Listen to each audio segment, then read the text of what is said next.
all about women. It's all about trailblazing women who have broken barriers and continue to inspire change, because when women lead, the world transforms. Take a look at this.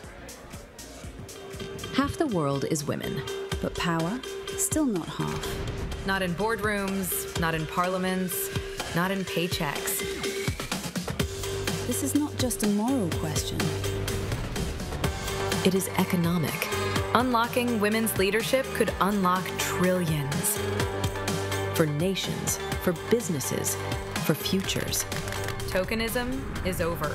Real change needs policy, culture, systems that support.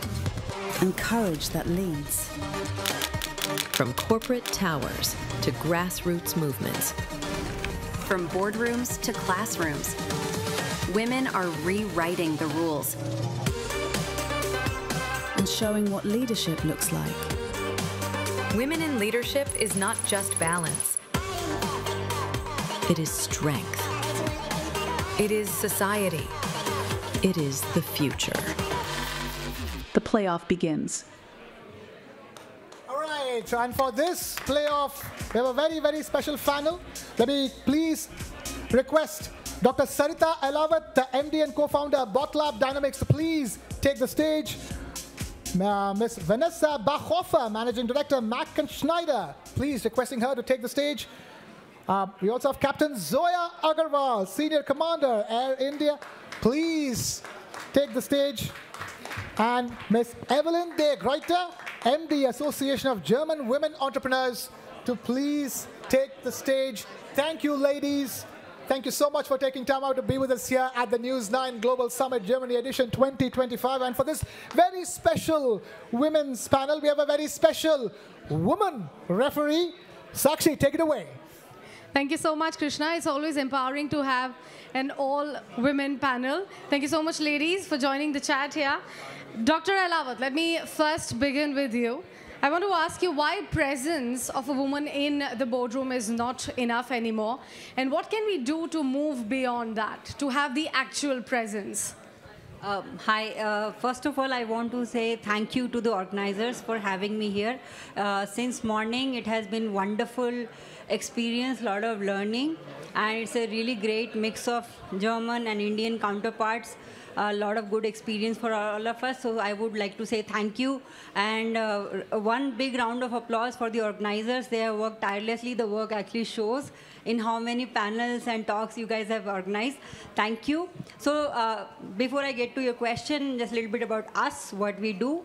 So I am a co-founder of a startup called Botlab Dynamics from IIT Delhi. We are in robotics. We build drones. We are among the top 5 companies in the world now. We can fly thousands of drones simultaneously. Last year, we set 5 world record by flying 5,500 drones. But the unfortunate part is in my team of 250, which is mostly engineers, number of women representation as engineers is less than 10%.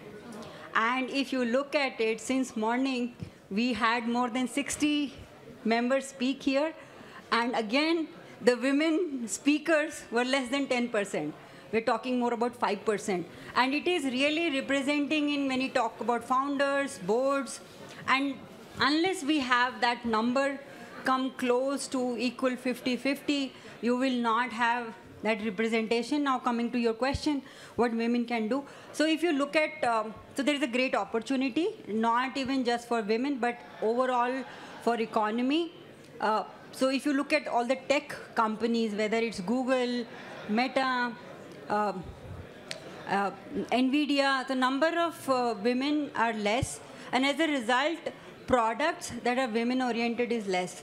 One big example is when Apple Watch came, they forgot the user would be women, and a lot of parameters were ignored.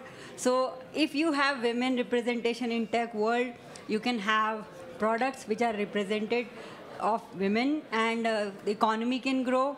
Diversity, not just for the sake of diversity, but it could actually make great products and a lot of money for the countries and society. Also, Vanessa, if I could ask you on that note, what could be some of the strategies that maybe we can inculcate in, the management aspect of it, of course, to move beyond tokenism, according to you? Well, first of all, thank you for having me here, and I'm really happy to be here on behalf of Mark & Schneider. That's my company, and we have Indian customers and automotive OEM, so really glad to be here, and also on behalf of the Chamber of Commerce and Industry here in the region of Stuttgart. Well, here in the region we have the situation that almost 75% of women are in the workplace, so that's a good news, but there are 50% of them are working part-time and not full-time. Closer? Okay. So, but only like 50% of them are working full-time, and the rest of them are working part-time. So, from the perspective of our regional economy, we need more women in the workplace because we have 40,000 jobs vacant at the moment due to demography, and it would be more. So within 10 years, I think we have 100,000 that are the estimations of job vacancies here in the region. So we need women in the workplace, and we need them to work full-time. So from our perspective, what's really important is, number one, the social infrastructure, so that you have daycare that you can rely on. That's still sort of a problem. And at the workplace, we need to have more flexible work schedules.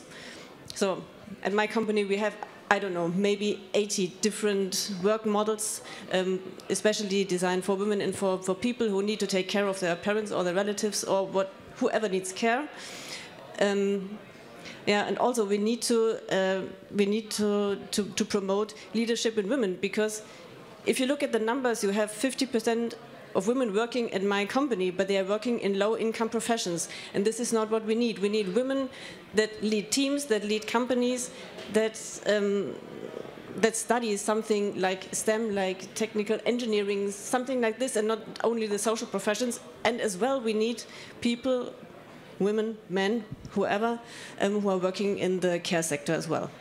Absolutely. Captain Zoya, let me take my next question to you. But before I do that, I just have to highlight that I was speaking to Vanessa and Evelyn, earlier before we began the session. They were really excited to see you in your uniform. Sadly, that could not happen.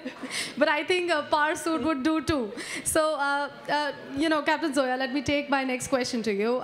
It's not only about gender battle anymore, because we have race, sexuality also running in the same race.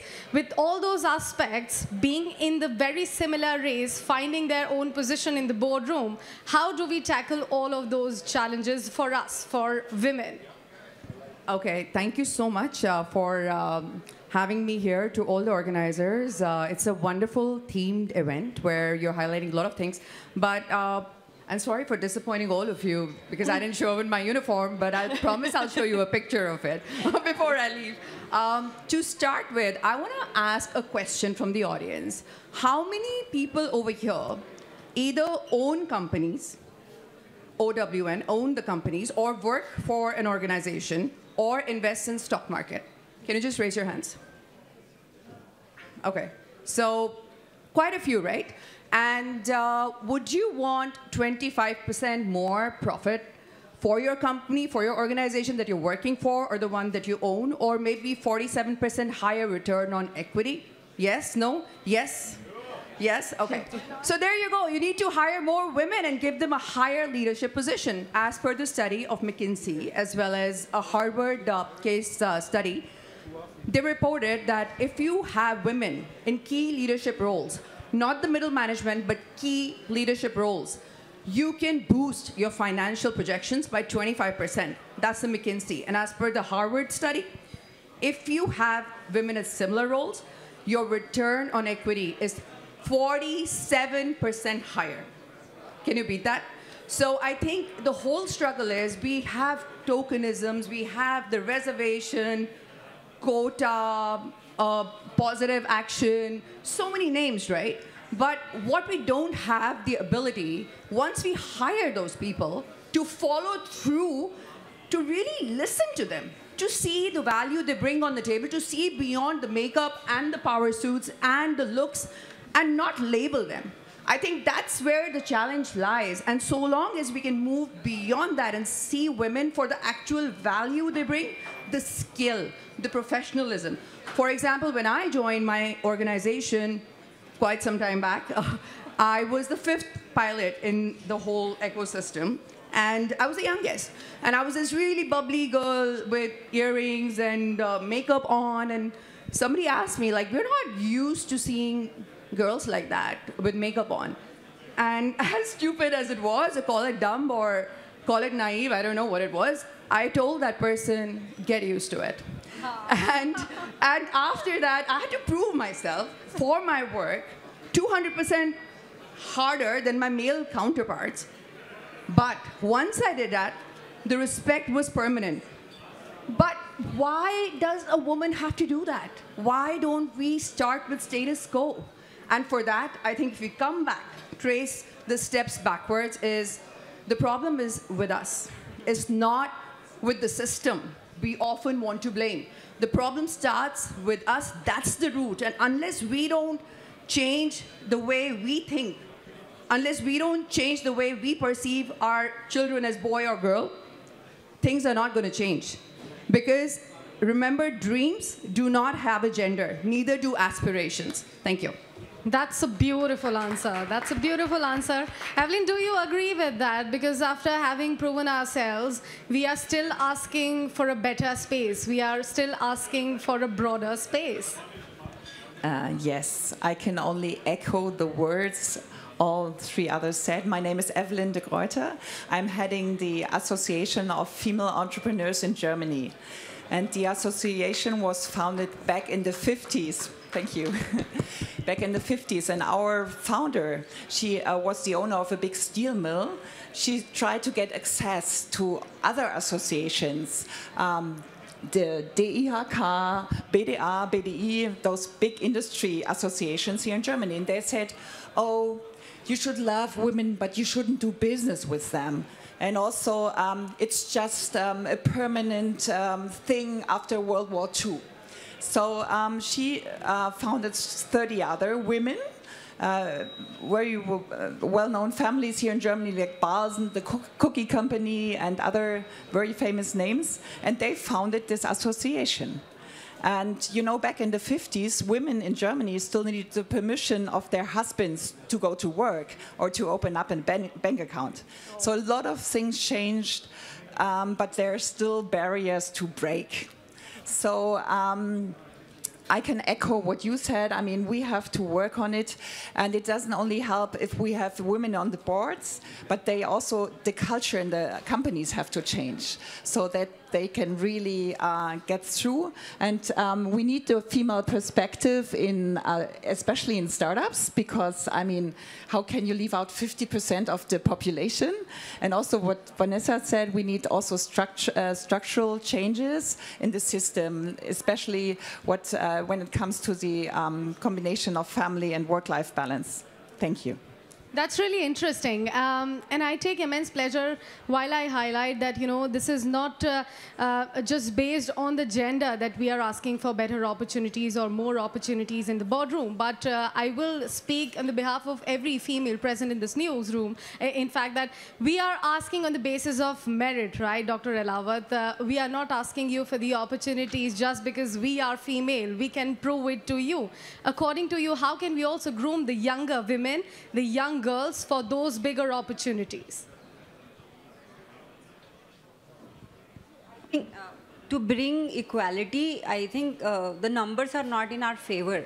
So, I mean, if you look at stats in India, especially after 12th grade, a lot more girl students pass the exam, overall number, and even the number of girls who are topping exam 10th and 12th a lot more than the boys.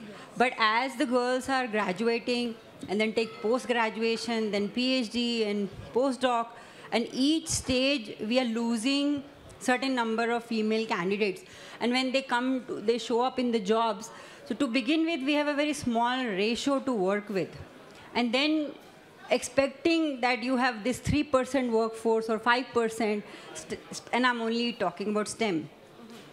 in that expecting that, these number of girls should become CEO or CTOs, then it's kind of putting that kind of expectation is not fair on your behalf to that girl, because she may not have, the kind of exposure or the skill set that you need as an organization. And now, in fact, to the lot of credit to the organization and academic institutions, even at IITs, in terms of opportunity, there are a lot equally female students and male students or engineers are treated equal.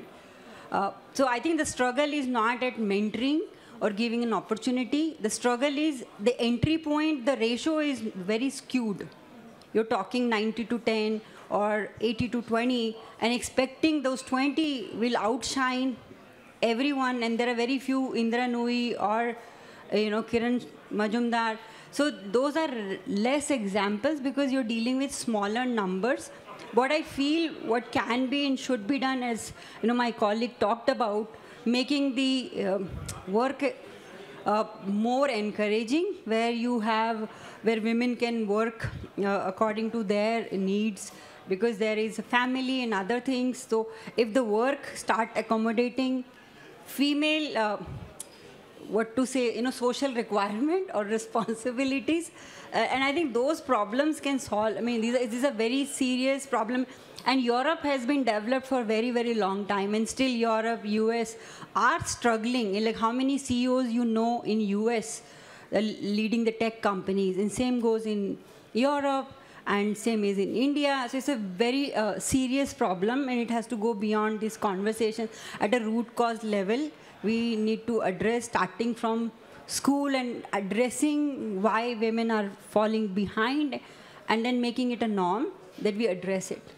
Women do not want to be in the boardroom just because they're women and just to fulfill some quota or something and just to handle the women's topics. So that's the worst thing, is women talking about women's stuff. So when we're in the boardroom, we want to handle the topics that affect the whole company. We want to decide even in the technical departments, because our perspective is different and you have a market to win. So how can we make them allies? Sometimes it helps if they have daughters, and so they start to understand how the world is for a female, for a woman. So that helps. And I had a very encouraging experience just today with one of my team leaders, because we had a conversation with a worker who was a bit uncomfortable with a male colleague, because she had some doubts. And it was very cute and very encouraging that my team leader said, okay, we have to take this serious. So this is nothing that we can just under the rug sweep. So no, we have to take it serious. We have to take care of this issue. And so this is what we need, that men are really allies to women, that they understand our struggles, and that they propose solutions, and that they solve the problems together with us and not against us. Captain Zoya, how do you think women leaders today, as you being one as well, are actually shaping the future for women leadership? So representation is super important. I regret not wearing my uniform today. Not that I can possibly inspire any one of you to become a pilot anymore, but maybe I can, actually. You never really know. But representation is important, because I think if you don't see me, you can't be me. So it's important, very powerful for role models, women who are already the CEOs or the CTOs or the leadership XYZ. Those women to go out there in schools, in places where they can create an impact on those young minds while they're still developing, and say that this is what you can be. So I'll give you an example. While I was doing my MBA at Columbia Business School, New York, a city like New York, which is so diverse, and you would think women would be so further ahead, but no, not really, not at all.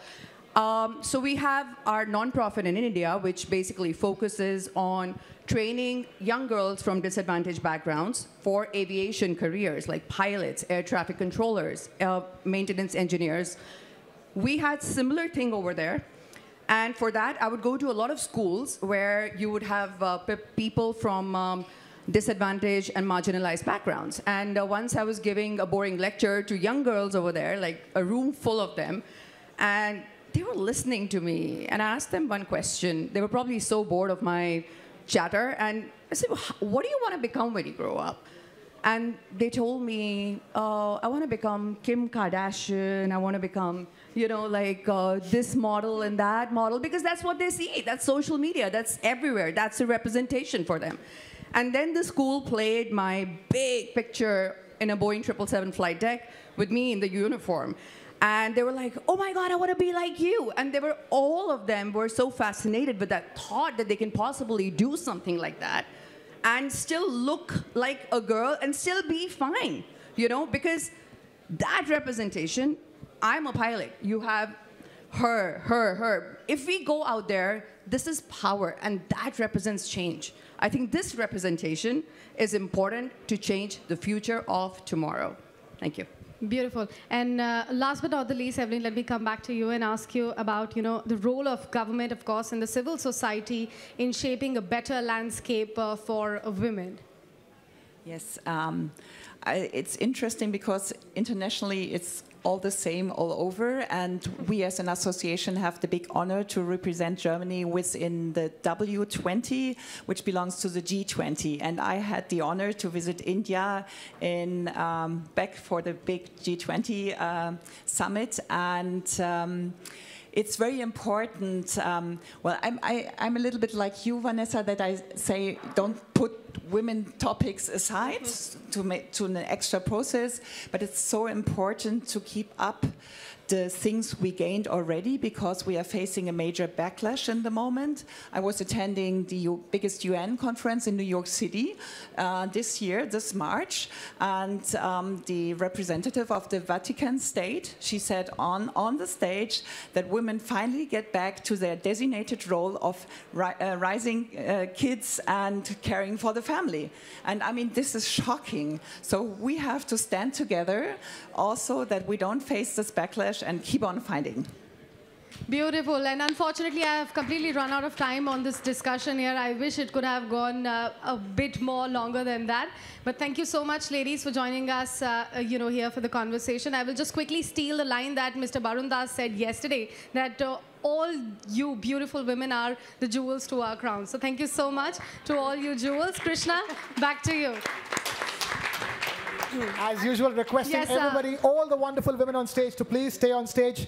And we have a couple of surprises. First up, I'm going to invite Mr. Deep Upadhyay of the TV9 Network. But I believe, Krishna, Captain Zoya wants to say something. Oh. Sorry. Okay. Sorry for interrupting Captain Zoya. Captain Zoya, please go ahead. I just want to request every single one of you, and to all the social discussions and networking sessions that you may have in future, please encourage every single person to treat the woman in their house as with the utmost of respect, in terms of an equal, because that's what your children are going to see. Please treat the children the same, the boys and the girls. Teach them the same value system so that they can grow up and be a good human being and not a girl-oriented or a boy-oriented role, because if women are respected at home for breakfast on the dining table, they will be respected for a boardroom lunch later on in the boardroom. Thank you.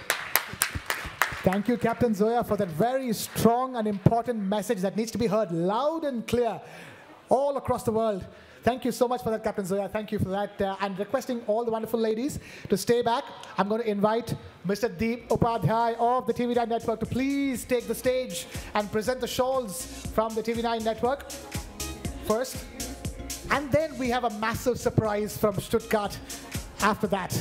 Let's get done with the shawls first.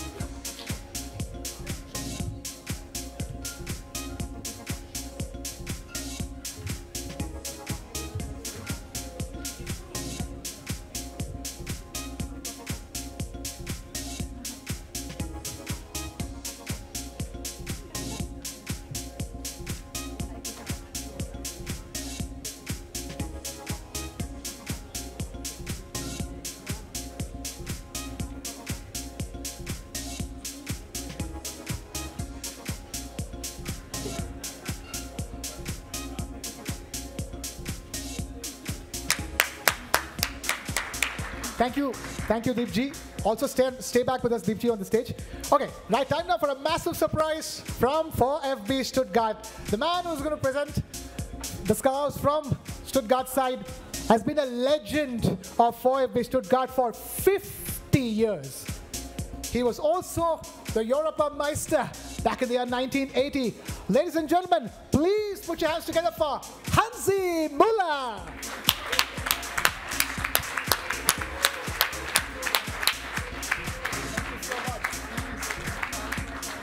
Requesting our favorite Hansi to please present the VfB Stuttgart scarves.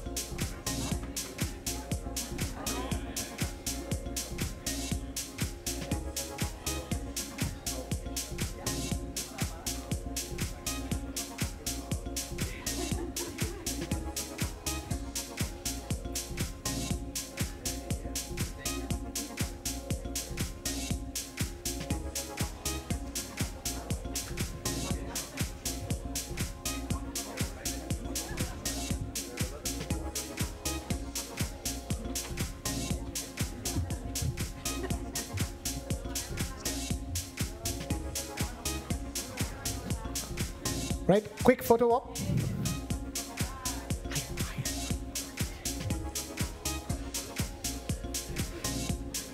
All right, yes, and that's the shawl from our side, from the TV9 Network side for Hansi Müller. Ladies and gentlemen, huge round of applause for the legend Hansi Müller.